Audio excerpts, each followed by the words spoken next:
नमस्कार, सुप्रभात। आप देख रहे हैं खबर एचपी और समय हो चला है हिमाचल की 25 बड़ी खबरों को जानने का। तो आइए एक नजर डालते हैं 25 बड़ी खबरों पर फटाफट अंदाज में। इससे पहले यदि आप वीडियो को लाइक नहीं किए तो लाइक कर दीजिए और चैनल को सब्सक्राइब कर लीजिए। नई भर्ती के लिए हर विभाग में संशोधित होंगे R&P नियम, कार्मिक विभाग ने जारी किए निर्देश। जी, हिमाचल प्रदेश में अब नई भर्ती प्रक्रिया के लिए सभी विभागों में भर्ती एवं पदोन्नति यानी कि R&P नियम संशोधित होंगे। कार्मिक विभाग ने सभी प्रशासनिक सचिवों और विभागाध्यक्षों को इस संबंध में निर्देश जारी कर दिए। अनुबंध प्रक्रिया की जगह अब जॉब ट्रेनिंग का भर्ती नियम में उल्लेख किया जाएगा।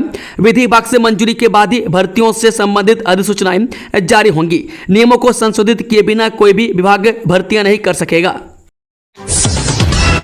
ओबीसी प्रमाण पत्र की वैधता 1 वर्ष के बजाय वित्तीय वर्ष की होगी, हाईकोर्ट ने स्पष्ट की स्थिति। जी हां, हिमाचल प्रदेश हाईकोर्ट ने ओबीसी प्रमाण पत्रों की वैधता को लेकर चली आ रही और इस प्रथा को समाप्त कर दिया है।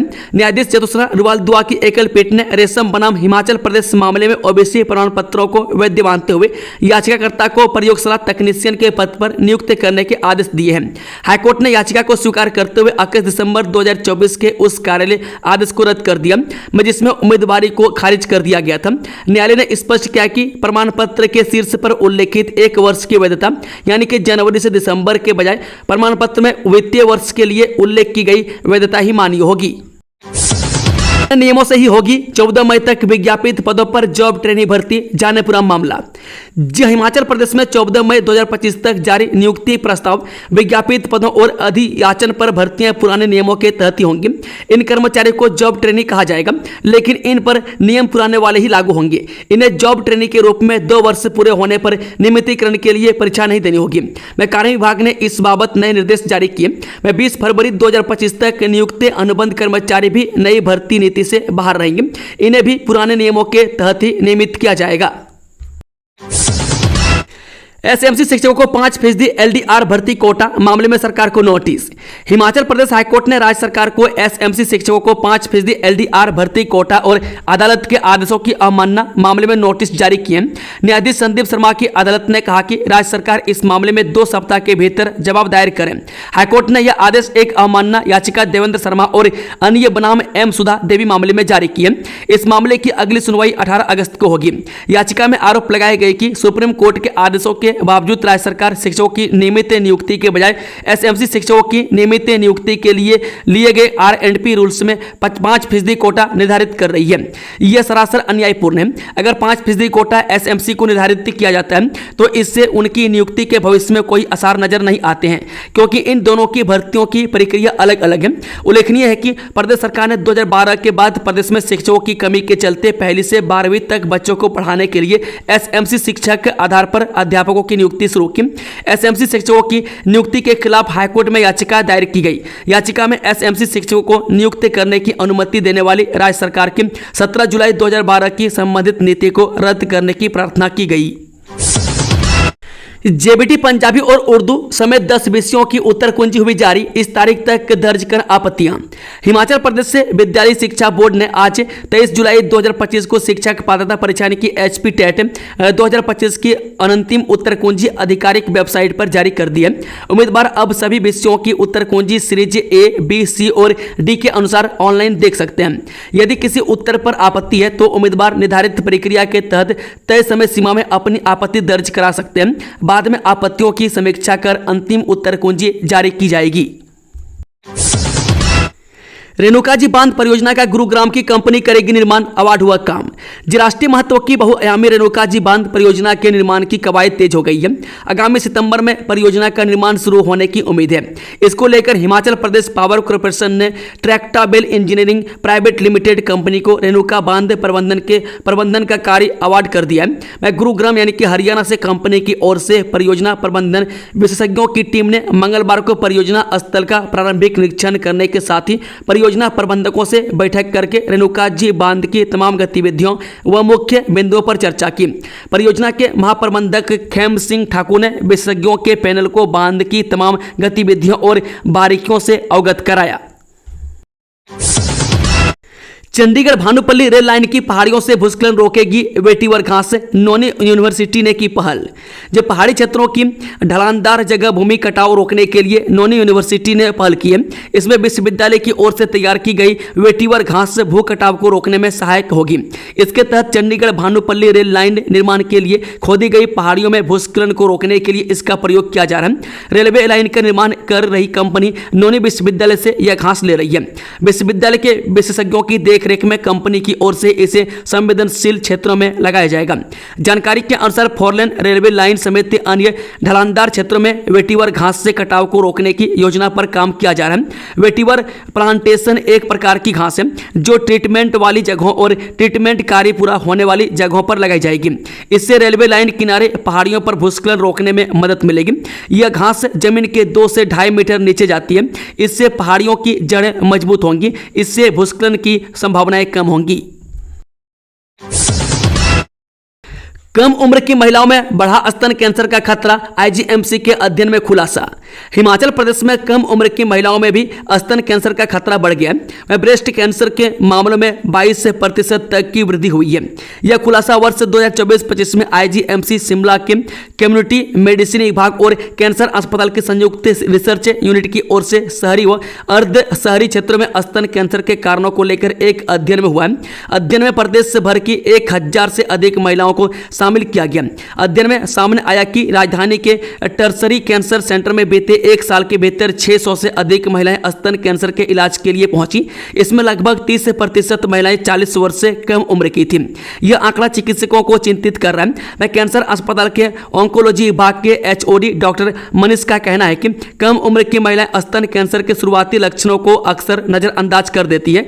इसका परिणाम यह होता है कि जब तक वह अस्पताल पहुंचती है तब तक कैंसर काफी आगे बढ़ चुका होता है। वह समय पर जांच, स्क्रीनिंग और जागरूकता ही इससे बचाव के प्रमुख उपाय हैं। वह कई मामले सामने आए हैं जहां जागरूकता की कमी के चलते बीमारी एडवांस स्टेज में पकड़ी गई।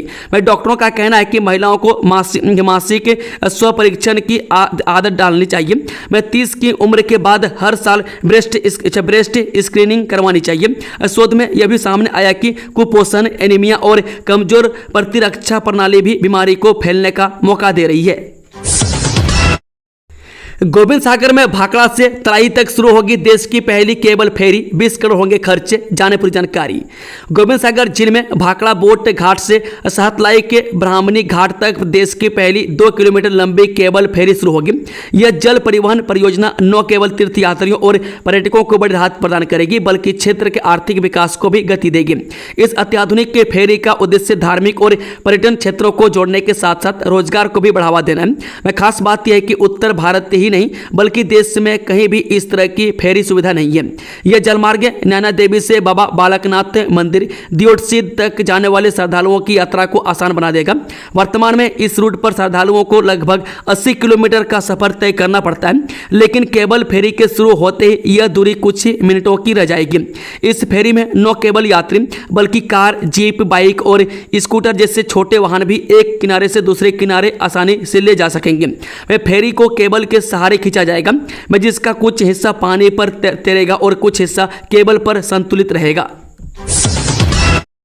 हिमाचल की स्कूलों को सुबह सुबह मिली बम की धमकी, जांच के बाद क्या पता चला। हिमाचल प्रदेश की कई स्कूलों को बुधवार सुबह बम की धमकी वाली ईमेल मिली, जिससे छात्रों और उनके अभिभावकों में घबराहट फैल गई। पुलिस के अनुसार बाद में ये धमकियां अफवाह साबित हुई। पुलिस ने बताया कि धमकियों की जानकारी मिलने के बाद पुलिस से टीमें बम निरोधक दस्तों के साथ स्कूलों में पहुंची थी। स्कूलों की तलाशी के बाद उन्हें कुछ भी संदिग्ध नहीं मिला। रेलवे चलाने जा रहा स्वर्णिम भारत यात्रा ट्रेन, 10 दिन और 9 रातों का पैकेज, जाने क्या है कीमत। भारत के स्वतंत्रता संग्राम को प्रदर्शित करने और लोगों को इन आंदोलन से जुड़े स्थलों की यात्रा के लिए प्रोत्साहित करने के उद्देश्य से भारतीय रेलवे स्वर्णिम भारत यात्रा अभियान चलाएगा। इसके लिए स्वतंत्रता दिवस की पूर्व संध्या पर ऐतिहासिक स्थलों की यात्रा के लिए भारत गौरव ट्रेन चलाई जाएगी। रेलवे अधिकारियों के अनुसार यह ट्रेन स्वतंत्रता दिवस यानी कि 14 अगस्त की पूर्व संध्या पर दिल्ली के सफदरजंग रेलवे स्टेशन से 10 दिन और 9 रातों की यात्रा के लिए रवाना होगी। इस यात्रा कार्यक्रम में Ahmedabad, Modhera, Patan, statue of unity यानी कि केवड़िया, पुणे, भीमाशंकर ज्योतिर्लिंग, औरंगाबाद, एलोरा, कृष्णेश्वर ज्योतिर्लिंग, अजंता, ओरछा और झांसी शामिल होंगे। बिजली महादेव रोपवे के समर्थन में उतरा व्यापार मंडल, ग्रामीणों का विरोध जारी। जाने क्या है पूरा मामला। हिमाचल प्रदेश के कुल्लू जिले की खराहल घाटी में भगवान बिजली महादेव के मंदिर को सैलानियों के राह सुगम हो सके, इसके लिए केंद्र सरकार द्वारा रोपवे प्रोजेक्ट को स्वीकृत किया गया। बीते साल मार्च माह में केंद्रीय मंत्री नितिन गडकरी द्वारा इसका वर्चुअल शिलान्यास भी किया गया था और FCA की मंजूरी सहित अन्य कार्य को भी पूरा कर लिया गया। 284 करोड़ रुपए की लागत से बनने वाले बिजली महादेव रोपवे निर्माण को लेकर बीते माह कंपनी द्वारा सिविल वर्क का भूमि पूजन किया गया और रोपवे की राह में आने वाले पेड़ों का कटान भी शुरू किया गया। जैसे ही खराहल घाटी में देवदार के पेड़ों का कटान शुरू हुआ तो स्थानीय लोग इस रोपवे के विरोध में आ गए। लोगों ने मौके पर जाकर विरोध किया और पेड़ों का कटान भी रोक दिया। वहीं अब 25 जुलाई को रोपवे के विरोध में जिला कुल्लू के मुख्यालय ढालपुर में एक विशाल प्रदर्शन करने की भी चेतावनी दी गई है। स्थानीय लोगों द्वारा बिजली महादेव रोपवे का पुरजोर विरोध किया जा रहा है। साथ ही सरकार से जल्द रोपवे निर्माण कार्य बंद करने की मांग की जा रही है। नालों में लापता लोगों की तलाश में जुटी SDRF टीम, अभी तक नहीं लगा लापता 27 लोगों का सुराग। सराज घाटी में आपदा को 23 दिन बीत चुके हैं, लेकिन लापता 27 लोगों का अब तक कोई सुराग नहीं मिला। उम्मीद की डोर थामे SDRF के जवान रोजाना 8 से 10 किलोमीटर दुर्गम पहाड़ी रास्तों से गुजरते हुए खड्डों और नालों को खंगाल रहे। मैथुनाग और पंडों में चल रहे इस अभियान की कमान SDRF मंडी की महिला इंस्पेक्टर खिला देवी संभाल रही है। लाइफ जैकेट पहने और हाथों में डंडे लिए उनकी टीम सुबह 8 बजे शिविर से निकलती है और शाम 6 बजे लौटती है। इंस्पेक्टर खीला बताती है कि कई जगह खड्डों तक पहुंचने के लिए सीढ़ियां बनानी पड़ रही है। मैं चट्टानों के नीचे और मलबे में भी खोज की जा रही है। मैथुनाग के डेगी गांव, लंबा थाज और जंजहेली के पांडव शिला क्षेत्र में घर घर खोज की गई। उनका कहना है कि डेगी गांव आपदा से इतना बदल गया है कि अब पहचानना मुश्किल है कि यहां कभी कोई रहता था। स्वास्थ्य मंत्री बोले स्वास्थ्य संस्थानों में जल्द लगेंगी CT स्कैन, एक्सरे, अल्ट्रासाउंड मशीनें। जो मेडिकल कॉलेजों, आदर्श स्वास्थ्य संस्थान और अन्य स्वास्थ्य संस्थान जल्द ही आधुनिक स्वास्थ्य देखभाल मशीनों से लैस होंगे। मैं CT scan, x-ray, ultrasound, phaco और डायग्नोस्टिक मशीनों और अन्य अत्याधुनिक उपकरणों की खरीद 1 माह के भीतर की जानी है। मैं शिशु देखभाल किट में और गुणवत्तापूर्ण वस्तुएं उपलब्ध करवाई जाएंगी। मैं नवजात शिशुओं को कुल 18 वस्तुएं प्रदान की जाएंगी। पहले 14 वस्तुएं दी जाती थी, इसे भी अगस्त महीने में ही देना शुरू कर दिया जाएगा। कंगड़ा हवाई अड्डे के विस्तार के लिए मिले विशेष केंद्रीय सहायता, CM सुक्खू ने लिखा पत्र। मुख्यमंत्री सुखविंदर सुक्खू ने केंद्रीय नागरिक उड्डयन मंत्री किंजरापू राम मोहन नायडू से हिमाचल प्रदेश में हवाई सेवा संबंधित विभिन्न मामलों पर शीघ्रता से कार्य करने का आग्रह किया है। हाल ही में मुख्यमंत्री ने नई दिल्ली प्रवास के दौरान केंद्रीय मंत्री से विभिन्न मामलों पर चर्चा की थी। वह पत्र के माध्यम से मुख्यमंत्री ने केंद्रीय मंत्री को अवगत करवाया है कि कंगड़ा हवाई अड्डे के प्रस्तावित विस्तार के लिए राज्य सरकार लगभग 150 हेक्टेयर भूमि अधिग्रहित करेगी और सरकार ने इसके लिए प्रक्रिया शुरू कर दी है। इसके तहत 1900 करोड़ रुपये से अधिक की धनराशि का प्रावधान किया गया तथा 410 करोड़ रुपये वितरित किए जा चुके हैं। उन्होंने कहा कि 1 वर्ष की वैधानिक अवधि इस वर्ष अगस्त में समाप्त हो रही है। उन्होंने नागरिक उड्डयन मंत्रालय को इस परियोजना को विशेष आर्थिक सहायता के लिए वित्त मंत्रालय और प्रधानमंत्री कार्यालय को अनुशंसित करने का अनुरोध किया है। प्रदेश में भूस्खलन से 345 सड़कें बाधित, इस मानसून में अब तक 137 लोगों की गई जान। हिमाचल प्रदेश में जगह जगह भूस्खलन से कई सड़कें ठप हैं, इससे लोगों की दुश्वारियां बढ़ गई है। कई भागों में बारिश का दौर लगातार जारी है। बुधवार शाम तक राज्य में एक नेशनल हाईवे सहित 345 सड़कें बाधित रही। 169 बिजली ट्रांसफार्मर व 230 जल आपूर्ति योजनाएं भी प्रभावित हैं। आपदा प्रभावित मंडी जिले में सबसे अधिक 232 सड़कें, 98 बिजली ट्रांसफार्मर व 65 जल आपूर्ति स्कीमें प्रभावित हैं। मैं कुल्लू जिले में 71 सड़कें ठप है। ठगों ने व्यापारी के खाते में लगाई सेंध, लगाए 15 लाख से अधिक का चूना। जाने पूरा मामला। हिमाचल प्रदेश के मंडी जिले के सुंदरनगर में बैंक खाते को हैक कर लाखों रुपए की ऑनलाइन ठगी का मामला सामने आया है। साइबर ठगों ने सुंदरनगर के व्यापारी के खाते को हैक कर उसको 15 लाख से अधिक का चूना लगा दिया। इस ठगी का खुलासा उस समय हुआ जब इस व्यापारी की पत्नी नेट बैंकिंग की समस्या लेकर बैंक पहुंची। साथियों द्वारा पिछले हफ्ते 2 दिनों के भीतर इस ठगी को अंजाम दिया गया, जिसमें हार्डवेयर व्यापारी के 2 खाते से कुल 15,33,100 रुपए की ऑनलाइन ट्रांजैक्शन की गई है। जेजेएम का पैसा जारी करने को उप मुख्यमंत्री मुकेश अग्निहोत्री ने पीएम को लिखा पत्र, जाने पूरी जानकारी। जी हां, उप मुख्यमंत्री मुकेश अग्निहोत्री ने प्रधानमंत्री मोदी को पत्र लिखकर जल जीवन मिशन यानी कि जेजेएम के तहत मंजूर बजट की बकाया राशि जारी करने की मांग की है। जल जीवन मिशन के तहत हिमाचल को 6200 करोड़ का बजट मंजूर किया गया था। इसमें से 5100 करोड़ रुपया मिला है, में शेष 1100 करोड़ रुपए की राशि रिलीज नहीं की गई है। वहीं उप मुख्यमंत्री मुकेश अग्निहोत्री ने कहा कि बजट के अभाव में कई काम रुके हुए, ठेकेदारों की पेमेंट रुकी है, पैसा जारी न होने से हिमाचल में कार्यों को रोकना पड़ रहा है। हिमाचल सरकार के पास इतना पैसा नहीं है कि परियोजना बनाने में पैसा खर्च कर सके। प्रोजेक्ट के तहत डाटा एंट्री ऑपरेटर भी रखे गए, जिनकी मानदेय नहीं मिल पा रहा है। उन्होंने कहा कि प्रदेश की तरफ से प्रधानमंत्री मोदी को पत्र लिखकर उनसे आग्रह किया गया है कि इस बजट को जल्द जारी किया जाए। पूर्व सरकार के समय पर पैसा रिलीज किया जाता था, लेकिन अब पैसा नहीं दिया जा रहा है। उप मुख्यमंत्री ने कहा कि वह कई बार इस मामले को दिल्ली जाकर केंद्रीय मंत्रियों से भी उठा चुके हैं। 24 जुलाई को प्रस्तावित हिमाचल मंत्रिमंडल की बैठक अपरिहार्य कारणों से टली। हिमाचल प्रदेश मंत्रिमंडल की बैठक गुरुवार को नहीं होगी, इसे अब आगामी आदेशों तक टाल दिया गया। सामान्य प्रशासन विभाग की ओर से बुधवार को इस संबंध में सभी मंत्रियों को सूचित किया गया। हालांकि इस बैठक के बारे में पहले से ही असमंजस की स्थिति बनी हुई थी। मुख्यमंत्री सुखविंदर सिंह सुक्खू की अध्यक्षता में होने जा रही बैठक में नगर निकाय चुनाव के आरक्षण रोस्टर पर निर्णय होना था। इसके अलावा मानसून सत्र की तिथियों पर भी फैसला होना संभावित था। संयुक्त सचिव सामान्य प्रशासन की ओर से दी गई सूचना में कैबिनेट की बैठक को आगे टाले जाने के अपरिहार्य कारण बताए गए हैं। विज्ञान मॉडल प्रदर्शनी में हासिल किया पहला स्थान, अब जापान जाएंगी चंबा की कृतिका। हिमाचल प्रदेश की राजकीय कन्या वरिष्ठ माध्यमिक पाठशाला चंबा की छात्रा कृतिका अब विज्ञान मॉडल के दम पर अंतर्राष्ट्रीय स्तर पर जापान जाएंगी।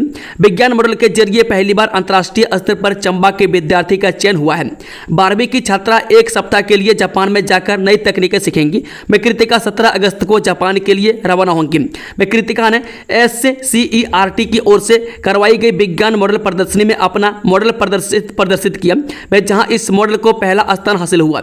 इसके बाद इस मॉडल को नॉमिनेशन के लिए दिल्ली भेजा गया, जहां अब इसका चयन हो गया है। मॉडल के निर्माण में अध्यापक शिवम पुरी का योगदान रहा। केंद्रीय मंत्री नितिन गडकरी बोले, हिमाचल में आधुनिक तकनीक से बनेंगे टनल और पुल, सड़कें होंगी दुरुस्त। जी, केंद्रीय सड़क परिवहन और राजमार्ग मंत्री नितिन गडकरी ने कहा कि हिमाचल प्रदेश में टनल और पुल आधुनिक तकनीक से बनाए जाएंगे। सड़कों की मरम्मत भी जल्द होगी।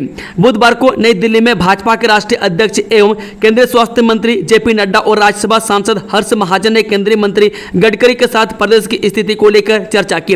इस दौरान केंद्रीय मंत्री गडकरी ने बताया कि IIT रुड़की एवं अन्य संस्थानों को हिमाचल के लिए कंसल्टेंट नियुक्त कर दिया गया, जो टनल और पुलों के डिजाइन एवं रीडिजाइन का कार्य करेंगे। चक्की पुल परिचालन के लिए सुरक्षित, रेलवे ने निर्धारित की ट्रेन गुजरने की गति। हिमाचल प्रदेश के कांगड़ा में जम्मू दिल्ली रेल मार्ग पर चक्की पुल की नींव का एक बड़ा हिस्सा बह जाने की रिपोर्टों के बाद रेलवे अधिकारियों ने आश्वस्त किया है कि पुल रेल परिचालन के लिए सुरक्षित है। उत्तर रेलवे के मुख्य जनसंपर्क अधिकारी हिमांशु शेखर उपाध्याय ने बताया कि पठानकोट जालंधर कैंट मार्ग पर पठानकोट कैंट और कंदरौरी स्टेशनों के बीच चक्की रेलवे पुल पर अचानक बाढ़ आ गई थी और 20 से 21 जुलाई तक जल स्तर बढ़ गया था। पुल की नींव जिसके बह जाने की रिपोर्ट थी, वास्तव में ढलान पर अतिरिक्त आवरण था। यह 21 जुलाई को अचानक आई बाढ़ के कारण तेज बहाव से टूटकर नदी में गिर गया। हिमाचल में झटके मारने लगी बिजली, खरीद कर चल रहा गुजारा, उत्पादन में 650 मेगावाट तक कमी। हिमाचल प्रदेश में भारी वर्षा के बाद बिजली परियोजनाओं के उत्पादन में कमी आई है, जहां सोमवार से 1500 मेगावाट की नाथपा झागड़ी परियोजना के बंद हो जाने से उत्तर भारत में बिजली का संकट हुआ है। हालांकि बाहर से बिजली खरीदकर यहां आपूर्ति की जा रही है, मगर फिर भी कई क्षेत्रों में दिक्कतें पेश आने लगी है। राज्य बिजली बोर्ड ने कहा कि 2 दिन हुई भारी बारिश की वजह से बिजली बोर्ड सहित प्रदेश के लगभग सभी जल विद्युत परियोजनाओं में अचानक भारी गाद आने की समस्या पैदा हो गई और भारी वर्षा का क्रम जारी है, जिससे यह समस्या भविष्य में भी जारी रह सकती है। इसके परिणाम स्वरूप बिजली उत्पादन में भारी कमी आई है, जिससे लगभग 650 मेगावाट की अनुमानित कमी हुई है। रियल टाइम असेसमेंट में पर्याप्त बिजली की अनुपलब्धता ने इस समस्या को और भी जटिल बताते हुए इस संबंध में बिजली उपलब्धता की मंजूरी को भी अप्रत्याशित रूप से सीमित कर दिया है। उदाहरणतः रियल टाइम मार्केट में 1500 मेगावाट की बोली के मुकाबले केवल 100 से 200 मेगावाट ही मंजूर हो पाई है और इस तरह रियल टाइम मार्केट से केवल 9,06,000 यूनिट बिजली ही प्राप्त हो पा रही है। हिमाचल में बादल फटने का राज खोलने आ रहे एक्सपर्ट। जी मुख्यमंत्री सुखविंदर सुक्खू के आग्रह पर केंद्रीय गृह मंत्री अमित शाह ने हिमाचल में लगातार आपदा से हो रहे नुकसान का कारण जानने के लिए एक टीम को भेजा है। बुधवार को यह टीम शिमला पहुंचेगी, जिसमें अलग अलग सेक्टर के विशेषज्ञों को शामिल किया गया। वह 5 सदस्यीय इस दल का नेतृत्व कर्नल KP सिंह कर रहे हैं, जो कि नेशनल डिजास्टर मैनेजमेंट अथॉरिटी के सलाहकार हैं। वह उनके साथ CSIR रुड़की के chief scientist doctor SK Negi, Manipur विश्वविद्यालय के retired geologist professor Arun Kumar, IITM Pune की research scientist doctor Sushmita Joseph व IIT इंदौर की professor civil engineering doctor Lilima Satyam इस टीम में साथ हैं। हाल ही में मुख्यमंत्री सुखविंदर सुक्खू के दिल्ली दौरे के दौरान उन्हें केंद्रीय गृह मंत्री अमित शाह से मुलाकात की थी और आग्रह किया था कि हिमाचल प्रदेश में बार बार बादल फटने की घटनाएं हो रही है और यह किन कारणों से है, इसे जानना जरूरी हो गया है। आरक्षण रोस्टर पर शहरी विभाग ने लगाई रोक। हिमाचल प्रदेश में संचालित की जा रही शहरी निकाय में लागू किए जाने वाले आरक्षण रोस्टर पर मंत्रिमंडल माथापच्ची करेगा। वह शहरी विकास विभाग ने आरक्षण रोस्टर की पूरी प्रक्रिया को निलंबित कर दिया है। शहरी विकास विभाग के प्रिंसिपल सचिव देवेश कुमार ने इस आशय का पत्र जारी कर दिया है। वह नगर निगम, नगर परिषद सहित नगर पंचायतों में आरक्षण रोस्टर को लागू करने पर रोक लगा दी है। इस मसले पर हिमाचल मंत्रिमंडल 24 जुलाई को होने वाली बैठक में चर्चा करेगी और कैबिनेट ही यह भी तय करेगी कि शहरी निकाय में आरक्षण किस रूप में लागू किया जाना है। शहरी विकास विभाग की ओर से जारी किए गए पत्र में फिलहाल यही बात बताया गया कि आरक्षण रोस्टर पर 25 जून को भी कैबिनेट में यह मसला लाया गया था। हिमाचल कैबिनेट की अगली बैठक में यही एजेंडा फिर लाया जा रहा है और यहीं से आरक्षण रोस्टर का रास्ता साफ हो जाएगा। सरकार ने विकास निधि के तहत प्रत्येक विधायक को जारी किए 52,50,000 रुपये। राज्य सरकार ने विधायक प्राथमिकता विकास निधि के तहत प्रत्येक विधायक को 52,50,000 रुपये की धनराशि जारी की है। इस संबंध में योजना विभाग की तरफ से पत्र जारी किया गया। इससे विधायक अपने अपने क्षेत्र में आपदा प्रभावित परिवारों को सहायता धनराशि जारी कर सकेंगे। वे आपदा प्रभावित परिवारों के लिए विधायक सहायता धनराशि जारी कर सकेंगे। उसके लिए इससे पहले विधायकों को 10-10 लाख रुपए का स्वीकृति का पत्र जारी किया गया था। करसोग में पेयजल बिलों को लेकर फूटा लोगों का गुस्सा, जल शक्ति विभाग के दफ्तर का क्या घेराव। जो मंडी जिले के उपमंडल करसोग के नगर पंचायत क्षेत्र में इन दिनों पेयजल बिलों को लेकर उपभोक्ताओं में भारी आक्रोश है। हाल ही में जल शक्ति विभाग की ओर से सभी उपभोक्ताओं को 444 रुपये की समान दर पर पानी के बिल जारी किए गए। उपभोक्ताओं का कहना है कि यह बिल न तो खपत के अनुसार है और न ही इनकी कोई वैध अधिसूचना जारी की गई है। इससे आम जनता में जबरदस्त रोष है।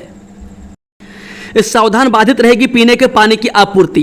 जी जल शक्ति विभाग उपमंडल हरिपुर के अंतर्गत आती हरिपुर खेरिया पेयजल स्कीम की सपुड़ में मेन पाइप टूट जाने के कारण पेयजल आपूर्ति बाधित रहेगी। सहायक अभियंता मनीष कुमार ने बताया कि हरिपुर खेरिया पेयजल स्कीम की मेन पाइप ग्राम पंचायत खेरिया के गांव सपुड़ में भूमि कटाव के कारण टूट गई है। पाइप की रिपेयर व रूट बदलने के लिए 2 से 3 दिन लग सकते हैं, जिसके चलते पेयजल योजना के अंतर्गत आने वाली ग्राम पंचायत खेरिया व ग्राम पंचायत बोंगता में पेयजल आपूर्ति 3 दिनों तक बाधित रहेगी। SDO मनीष कुमार ने लोगों से पेयजल का सदुपयोग करने की अपील की है। दुष्कर्म का आरोप लगाने वाली महिला को कोर्ट द्वारा मीडिया को कोई भी बयान देने से परहेज करने के आदेश। जे प्रदेश हाईकोर्ट ने हरियाणा भाजपा अध्यक्ष मोहनलाल बडोली के खिलाफ दुष्कर्म का आरोप लगाने वाली महिला को न्यायालय द्वारा पारित न्यायिक आदेशों से परे मीडिया को कोई भी बयान देने से परहेज करने के आदेश दिए। न्यायाधीश अजय मोहन गोयल ने प्रार्थी मोहनलाल बडोली द्वारा दायर याचिका की प्रारंभिक सुनवाई के पश्चात कोर्ट ने यह आदेश जारी किए। कोर्ट ने बडोली द्वारा दायर आवेदन पर उक्त महिला को नोटिस जारी करते हुए कहा कि अदालत ने फिलहाल प्रतिवादी महिला को अंतरिम राहत के लिए दायर आवेदन में की गई प्रार्थनाओं के संदर्भ में रोक नहीं रहा। तथापि यह आदेश दिया जाता है कि अगली सुनवाई की तिथि तक प्रतिवादी महिला न्यायालय द्वारा पारित न्यायिक आदेशों से परे कोई भी बयान देने से परहेज करेगी। इलाज में लापरवाही से युवक की मौत, 2 डॉक्टरों के खिलाफ केस दर्ज। जब ऊना जिले के एक युवक की PGI चंडीगढ़ में हुई मौत मामले में परिजनों के गंभीर आरोपों के बाद पुलिस ने क्षेत्रीय अस्पताल ऊना के 2 डॉक्टरों के खिलाफ मामला दर्ज कर लिया। मृतक युवक की पहचान जसाना गांव निवासी नीतीश कुमार के रूप में हुई है। नीतीश से मृतक की पत्नी मधुबाला ने इलाज में लापरवाही को पति की मौत की वजह बताया और इस बाबत पुलिस को लिखित शिकायत दी है। दोस्तों, खबरों का सिलसिला समाप्त होता है। अगर जानकारी पसंद आई हो तो वीडियो को लाइक, शेयर, चैनल को सब्सक्राइब जरूर कर लें और कमेंट बॉक्स में अपना फीडबैक देना ना भूलें। Thank you, all the best. जय हिंद, जय हिमाचल।